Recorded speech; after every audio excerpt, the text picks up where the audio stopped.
This happened back in 2016 when I was 17. I've never really told anyone the full story because I never thought anyone would believe it. But now that I'm older, I don't care, and since enough time has passed, I feel like it makes a hell of a story. So I was at my buddy Jake's house that night. We'd been grinding through this new RPG that had just come out. Completely lost track of time, like you do. His mom had made us pizza rolls for dinner, and we just kept playing until I finally looked at my phone and saw it was already past 11. Not crazy late, but late enough that I knew I should head home before my parents started texting. Jake offered to have his older brother drive me, but I liked the walk. It was only about 2 miles through our neighborhood, and our town pretty much rolls up the sidewalks after 9 anyways. It's dead quiet, no traffic, so it's just me and the streetlights. Usually kind of peaceful, actually. I said bye and headed out into the night. It was October in Minnesota, so it was getting properly cold, but not freezing yet. I had my hoodie and I was walking at a decent pace and felt fine. The first few blocks were totally normal. Past Mrs. Henderson's house where her porch light was still on. Stepped around the spot on Maple Street where the sidewalks all cracked up from tree roots. Same route I'd taken dozens of times. That's when I first heard it. Just the soft shuffling sound behind me. Like someone walking but trying to be quiet about it. I turned around and looked back down the street. There was nothing. Just empty sidewalk under the streetlights and shadows from the oak trees making those familiar patterns on the pavement. I kept walking, but the sound kept coming. Shuffle, shuffle, pause. Shuffle, shuffle, pause. It had this weird rhythm to it, not quite matching my footsteps, but close. Like someone was trying to walk in sync with me but couldn't quite get it right. I stopped completely and turned around again. Still nothing. The whole street was empty. Porch lights glowing yellow. A few house windows blew from TVs. But that shuffling had stopped too, right when I did. Starting to feel a little weird about it, I picked up my pace. And sure enough, the shuffling picked up too. Still not quite matching my rhythm, but definitely faster. I tried slowing down, speeding up, even stopping suddenly a couple more times. Every time, that sound would adjust to match me, but always with this slight delay. Like an echo that wasn't quite an echo. The really strange part though was how quiet everything else was. See, normally when I walk home late, it's like setting off every dog alarm in the neighborhood.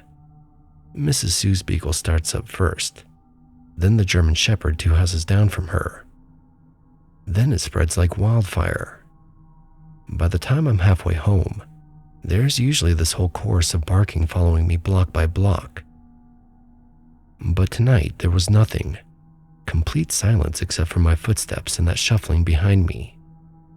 Even when I passed right by the Morrison's fence where the pit bull usually goes absolutely ballistic, there wasn't a peep. It was like every dog in the neighborhood had just decided to take the night off. I was about 2 blocks from home when the feeling really hit me. I started to feel like someone was watching me, like an itch on my neck. I tried to tell myself I was being paranoid, just some raccoon or possum following me, probably hoping I dropped some food. But raccoons don't make that kind of noise when they walk, and they definitely don't make dogs go silent. I was crossing Oak Street when I finally worked up the nerve to turn around one more time. At first, I didn't see anything different. Same empty street, same pools of light from the street lamps, same shadows. But then something made me look up. About half a block back, right at the edge where the streetlight's glow started to fade, there were 2 lights that definitely weren't supposed to be there. Round and pale, maybe the size of dinner plates, positioned about 8 or 9 feet off the ground. Way too high to be reflectors on a bike or something like that. I stared at them for around 10 seconds, trying to figure out what I was looking at. I couldn't tell if they were a street sign or some kind of reflection from a window or something. But then they blinked, both of them, at the same time. It wasn't something I could have mistaken for anything else. That's when my brain finally clicked into focus, and I could make out the shape around those eyes. It was tall, maybe as tall as the streetlight itself, but thin. Like someone had taken a person and stretched them upward until they were all wrong. The whole thing was this deep black that seemed to absorb the light around it, rather than reflect it. If it hadn't been for those eyes, I probably never would have spotted it at all. The weirdest part was how it seemed to shimmer slightly, like heat waves coming off hot asphalt in summer, but it was October and cold. As I watched, it swayed just a little, and the shimmer moved with it. It was like it was breathing, or the air around it was somehow different. I didn't stick around to get a better look. Every instinct I had was screaming at me to run, so that's exactly what I did. I turned and booked it home faster than I'd ever moved in my life, my sneakers slapping against the pavement, and my heart hammering so hard I could feel it in my throat. I hit our front door at a dead sprint, fumbled with my keys for what felt like hours, and finally got inside. First thing I did was lock the deadbolt, then the chain. Then I went around and checked every other door and window in the house. Mom came downstairs in a robe asking what all the noise was about. Jake was being an idiot, I told her, started chasing me home trying to scare me. She just shook her head and went back upstairs. I spent the rest of the night posted by the living room window, watching the street. But I never saw those eyes again, or that tall black shape.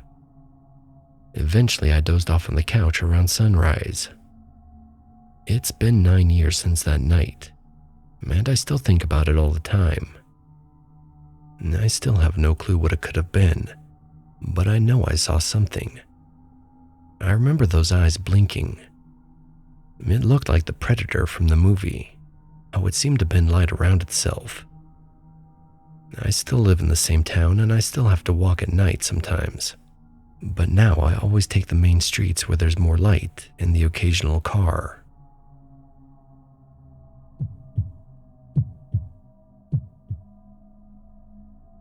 After seeing some of the stories people have posted online lately, I figured maybe it's time to tell my own story. This one happened a few years ago, when I was still in college. My family decided to rent a cabin up in the woods for a long weekend.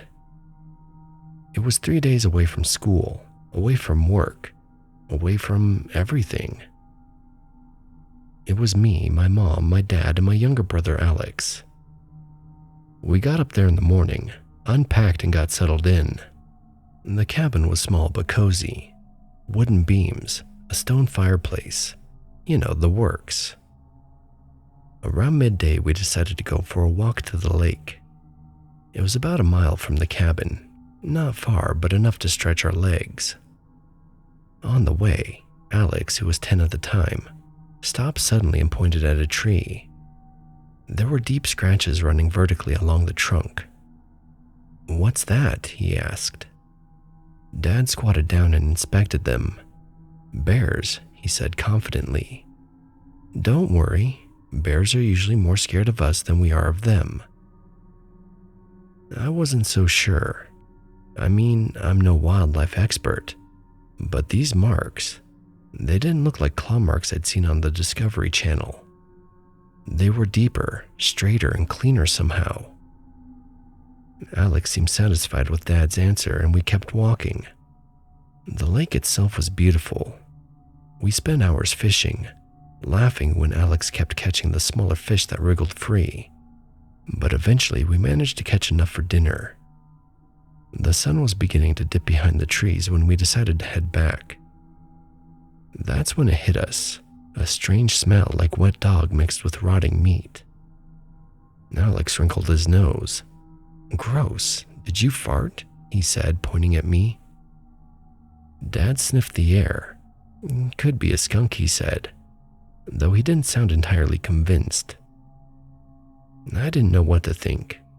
I'd smelled plenty of animals in the woods before, but nothing like this.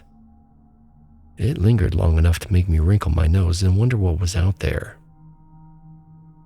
That night we had dinner, went over the fish we caught, and went to bed. My room was upstairs and a little stuffy, so I cracked the window open. Sometime in the middle of the night, I woke up. I heard something moving outside. I pressed my face to the glass and tried to make out what it was. A shadow darted past the trees, too fast for me to catch a clear glimpse.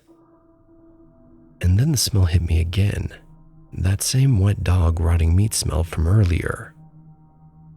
I tried to convince myself it was just a raccoon or some other animal. I wasn't scared, but I didn't feel too sure in my own answer. Eventually I shut the window a little and got back to bed, hoping it was over.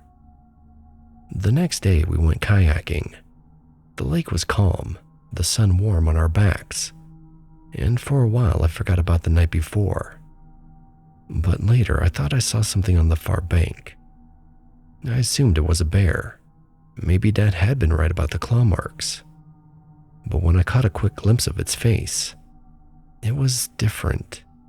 More dog-like than bear. I couldn't get a good look before it vanished behind the trees, and I started to wonder if I'd just imagined it. That night I heard footsteps again outside my window. This time no shadow moved, but the smell returned, and it was strong enough to make me gag a little. I stayed quiet, hoping my family wouldn't notice. The third day was mostly uneventful. We went on a hike, walking through the thicker woods this time. That's when we saw another claw mark on a tree. This one was deep, deeper than the last one, and clean, the kind of mark that would take serious strength to make. It didn't look like a bear, at least not any bear I had ever heard about.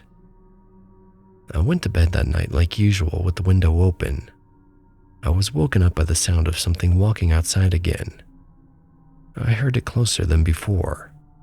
This time I popped the screen out quietly, so I didn't scare whatever it was off and looked out. I glanced around and off to the left, at the corner of the cabin. That's where I saw it. It was huge, at least 7 or 8 feet tall, walking on 2 legs. The smell hit me first, that sickly wet dog rotting meat smell, strong enough to make me gag. It must have heard me because it stopped. The thing turned its head to me and I got a good look at it for the first time. Its eyes, they glowed red. Its face was unmistakably canine. I'm not sure what else to say about that. It was muscular, and I mean jacked, with long limbs and broad shoulders. I've dated a bodybuilder, and this thing was beyond that. It stared at me for a long moment, and then it dropped down onto all fours and vanished in an instant. The next day I didn't tell anyone, and I didn't think they'd believe me. We packed up the cabin and started driving home. As we got onto the main road, Dad spoke up. "I'm glad to be out of there," he said. "That place is thick with bears. We were lucky we didn't run into one." I hesitated for a bit, then said, "I think I saw one last night." Dad's hands tightened on the wheel. "I saw something too," he admitted, "but I've never seen a bear that looked like that before." I only looked out the car window and nodded. Neither of us said much more. Alex chatted about fishing and how he wanted to come back next summer, completely oblivious to the weight of what we'd seen. Mom just smiled at him, and I realized some things are easier left unsaid.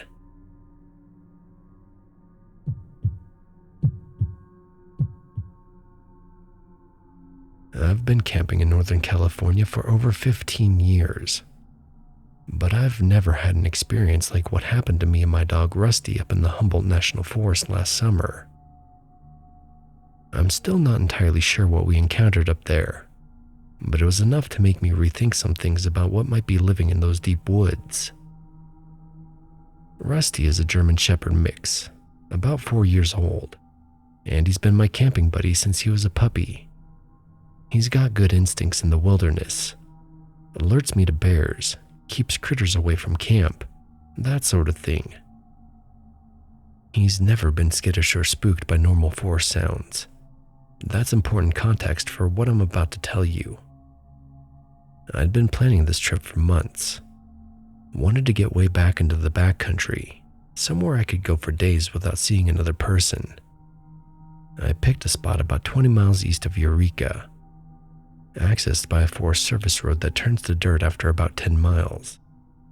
You need a decent truck to make it, and even then it's slow going. It's the kind of place where cell service died out hours ago, and the nearest ranger station is a half a day's hike. We got to my planned camping spot around noon on a Friday. It's this little clearing maybe 50 yards from a creek, surrounded by old-growth redwood and Douglas fir. Trees so tall you can't see their tops. Some of them probably 8 feet across at the base. The kind of forest that stays dim even at midday because the canopy's so thick. Perfect for what I was looking for. I set up camp and got organized while Rusty explored the immediate area. Around 4, I decided we should take a hike before it got too dark. The plan was to scout out the area, maybe find where the creek bent back toward camp, so I'd know the lay of the land. We'd been hiking maybe 20 minutes when I noticed something caught on a manzanita bush about chest high. It was hair, definitely animal hair, but unlike anything I'd ever seen before. The individual strands were maybe 4 or 5 inches long, coarse like wire but with this reddish-brown color. Too coarse and long for deer, and the wrong color for elk. I thought it was a bear, but bear hair isn't usually that long, and the stuff had an almost copper tint to it. I pulled a few strands loose and rolled them between my fingers. They were surprisingly thick, almost like horsehair but coarser. I should have kept some as a sample, but at the time I just dropped it and kept hiking. Wish I hadn't done that now. Rusty was ranging ahead of me like he always does, nose to the ground, tail up, normal dog behavior. But about 10 minutes after finding that hair, he suddenly stopped dead in his tracks. His ears went forward, then back, then forward again. He started this low growling that I'd only heard a few times before, usually when there was something big nearby.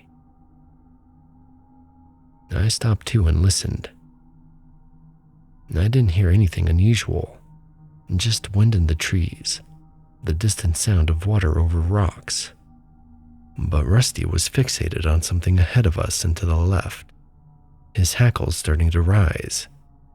Then he took off, not his usual exploring trot, but a focused run toward whatever had his attention.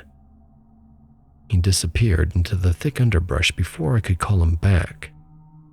That's when I heard it.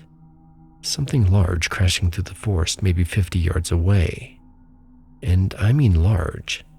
Not the quick, light crashing you get from deer or elk, but heavy, hard movement. Branches snapping, something big pushing through the brush that smaller animals would go around. I called Rusty back, and he came immediately, which was unusual. Normally, when he's onto an interesting scent, he'll ignore me for at least a few minutes. But this time, he came straight back, still alert but staying close to my legs. I figured it was probably a bear, maybe a big black bear that had been feeding in the area. We were definitely in prime bear habitat, and if Rusty had gotten too close to one, it would explain the crashing retreat. I decided to head back to camp rather than push our luck. The rest of the evening was normal. I cooked dinner on my camp stove, and then read a paperback while Rusty dozed at my feet. We turned in around 10, and I fell asleep pretty quickly to the sound of the creek and wind in the trees. I woke up sometime after midnight to Rusty growling again. It wasn't his warning growl for raccoons or other small camp raiders, but that same low, continuous growl from earlier. He was pressed against the side of the tent, closest to the forest, hair standing up along his spine. I knew it had to be a bear, probably the one he chased earlier. I grabbed my .45 from where I keep it next to my sleeping bag and listened. And all I could hear was the usual night sounds. But then I heard footsteps.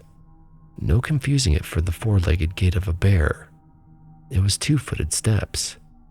Heavy ones, with what sounded like a longer stride than a person would take.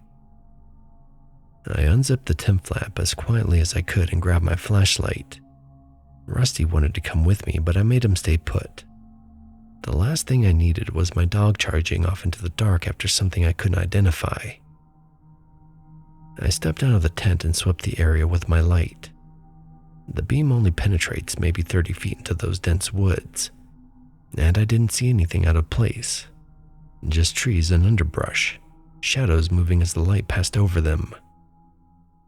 But Rusty was going absolutely ballistic now, barking and snarling from inside the tent. I spun around toward where he was focused and caught just a glimpse of something brown and tall moving between the trees. Then I heard the same heavy crashing through the underbrush, moving away from camp fast. I stayed outside for maybe 20 minutes, listening and watching, but didn't hear or see anything else. Eventually, I convinced myself it must have been a bear after all. Maybe one that had learned to walk on its hind legs for short distances, to get a better view or reach higher food sources. Still, I didn't sleep well the rest of that night. The next morning, I decided to move camp. If I was in some bear's territory, it was better to relocate than risk a more aggressive encounter. I packed up and hiked about 3 miles north to another clearing I'd scouted on the map. The new spot was great. More open, better sight lines, and still close to the water. I set up camp and took a nap to make up for the lost sleep. That evening, Rusty and I took another hike, this one completely uneventful. Saw some deer sign, heard an owl, and found a nice spot by the creek to fill my water bottles.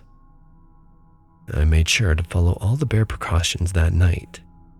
Food in the bear canister hung 30 feet from camp, cookware cleaned and stored properly. Nothing in the tent that might smell interesting to a curious bear. It didn't matter. Same thing happened around 2 a.m. Rusty woke me up growling. I grabbed my gun and flashlight, then went outside to investigate. But this time I forgot to zip the tent flap behind me in my hurry to see what was out there. I was maybe 20 feet from the tent, sweeping the trees with my light, when Rusty bolted past me like a furry missile. He'd gotten out of the tent and was charging towards something I couldn't see yet. I ran after him, calling his name, but he was focused on whatever he was chasing. I followed the sound of his barking through the trees and into a small meadow maybe 100 yards from camp. What I saw kind of broke my mind. Rusty was in the middle of the clearing, running in circles and barking at something at the far edge of the meadow. My flashlight beam didn't quite reach that far, but there was enough moonlight to make out a large, dark shape moving along the tree line. It was upright, walking on 2 legs, and it was huge, maybe 8 feet tall, broad across the shoulders, and covered in dark hair. It moved with a fluid gait that wasn't quite human but wasn't bear either. If anything, I'd say it moved like an ape. Like when you watch them on nature documentaries and they swing their arms wide. I fired a round into the air, out of instinct more than any real plan. The sound echoed off the surrounding ridges like thunder. The thing at the edge of the meadow paused for a moment, then disappeared into the forest. Rusty came back to me immediately, tail between his legs but still alert and watching the tree line. We went straight back to camp, I didn't even bother trying to sleep, just packed everything up by flashlight and headlamp.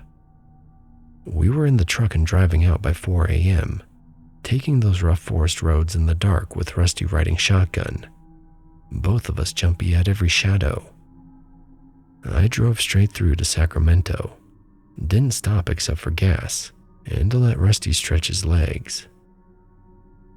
I still go camping, still love the backcountry, but I haven't been back to that particular area of the Humboldt, and I probably never will. I've told a few close friends about what happened, and most of them think it was probably just a bear. Maybe they're right. I was tired and spooked, and could have been my imagination filled in details that weren't really there. But Rusty knows the difference between a bear and something else. And what I saw in that moonlight meadow wasn't moving like any bear I've ever encountered.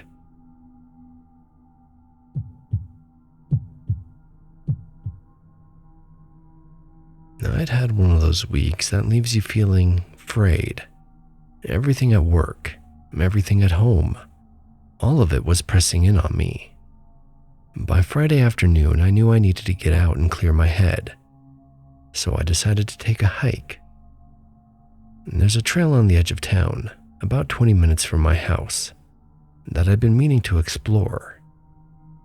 It was overcast with a light drizzle, typical Idaho spring day, but I figured it would be quiet and peaceful. I parked at the small lot and stepped out. The air smelled like wet earth and pine, clean in that way that only woods can be. And for a moment it felt right. Except it didn't. From the start there was a weird feeling. I can't explain it. There was nothing that I could point at. But my gut was buzzing in a way I didn't like. I brushed it off. It's easy to get spooked walking alone, especially when you've been cooped up all week. The trail wasn't long, maybe 3 miles in a loop, and I figured a slow, thoughtful walk would do me good. The drizzle picked up a bit as I moved deeper into the woods, and with the rain falling, the birds were quiet. No chirping, no rustling in the trees beside the occasional drip from the branches. Maybe that's why the sensation of being watched hit me so hard. 20 minutes in, approaching the turn where the loop would bend back toward the lot, I saw movement out of the corner of my eye. Black, a quick flicker and gone in an instant. Nothing in the woods should move like that and vanish. I tried to convince myself it was a trick of the light, a shadow shifting with the rain. But the weird feeling I'd had since the start, it only got worse. I told myself to keep going. Panic wouldn't help, and there was no reason to turn back. It was the same distance forward as it was back, so I picked up the pace a little. Then I heard it, a soft scraping sound behind me, like branches being pressed down. My breath hitched, and I looked over my shoulder, but there was nothing there. I started walking backward, slowly, eyes scanning the trail behind me. For some reason, it felt safer to keep them there than to look forward. My phone was in my pocket, hand trembling as I considered calling someone. I felt pretty silly walking backwards like that. And besides, a human would have shown itself by now if it was following. Still, the feeling didn't leave me. And then it happened again. A black flash to my left. This time I saw it clearly. Had fur and was on 4 legs, and moving like a big cat. Mountain lions do live out here, sure, but they aren't black. Not here, not in Idaho. And this thing was big, bigger than any cat I've ever seen in the area. There was still half a mile to go. My rational brain said, "You're fine, just get to the parking lot." But my body disagreed. I started a slow jog, keeping my eyes scanning the trail, listening for the soft scrape of something large behind me. Although the rain had picked up more, and all I could hear was the sound of it in the pines. It started to feel less like something was out there, and more like I was being stalked. I rounded the last bend and caught sight of the parking lot ahead. I felt relieved and I broke into a run. I didn't slow down until I was inside the car and the doors were locked. I took a second to catch my breath and let my pulse slow down. It was nice to feel safe again. Just when I was pressing the start button on the car, I saw it. It was further back on the trail at the tree line. It was standing or crouching, I'm not really sure, which made it look taller than a mountain lion. It was solid black and massive. I caught its eyes briefly, reflecting faintly in the dim light. Then it melted back into the shadow of the forest. I sat there in the driver's seat for a long time, just breathing, trying to make sense of it.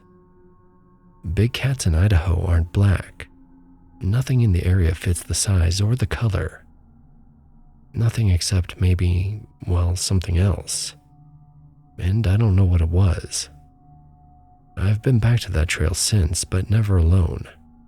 The woods are supposed to be peaceful and quiet, but I'm not taking chances anymore.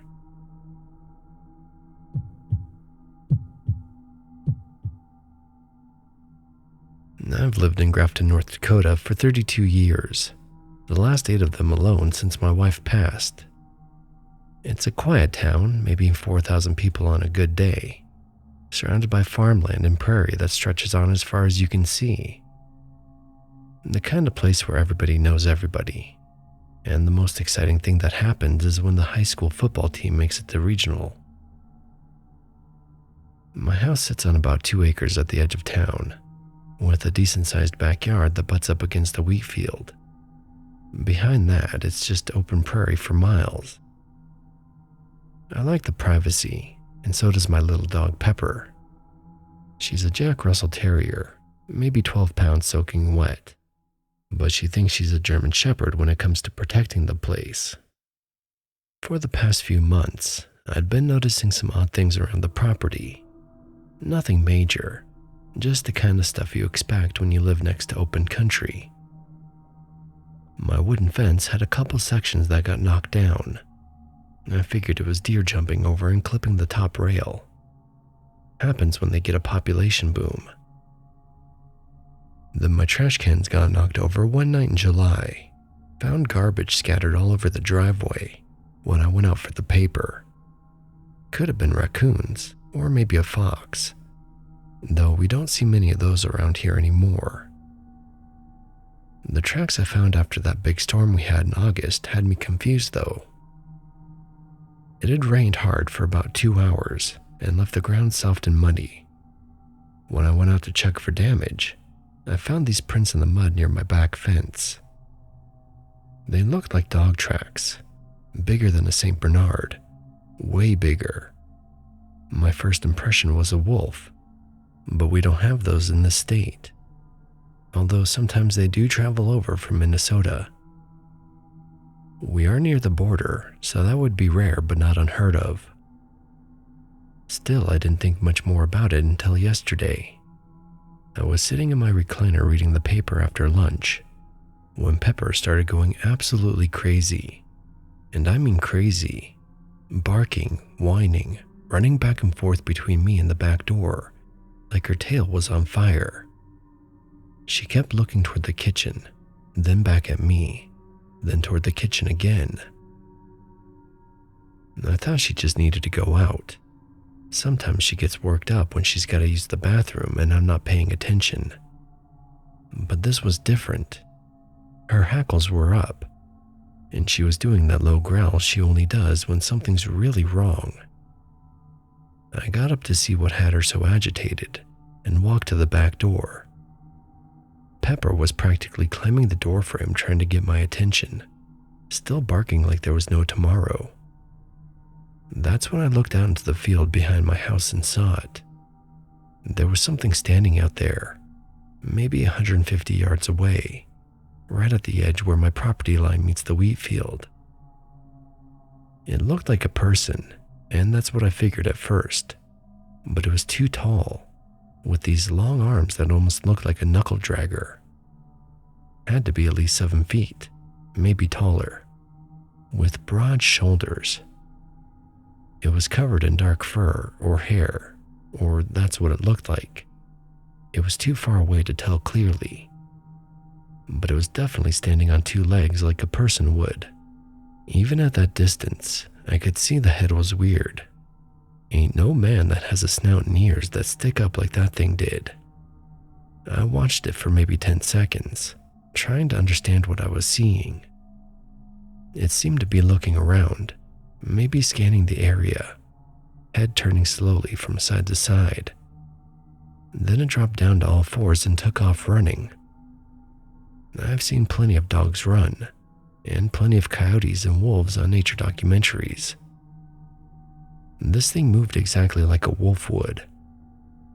That loping gait where the back legs kick up, and the front legs reach out far ahead. Smooth and fast, covering ground in leaps and bounds. It ran along the edge of the wheat field for maybe 50 yards, before disappearing into the taller grass near the creek bottom. I stood there at that door for probably 20 minutes, waiting to see if it would come back. Pepper had gone quiet by then, but she stayed pressed against the door, watching the field just like I was. I called my neighbor that evening and asked if he'd seen any unusual animals around lately. He said his dogs had been acting funny for the past week or so, barking at night more than usual, but he hadn't seen anything out of the ordinary. I didn't tell him what I'd seen, didn't see the point. He's lived here longer than I have, and if there was some kind of large predator moving through the area, he'd have spotted it by now. I'm not saying it was something unnatural. That wouldn't make sense.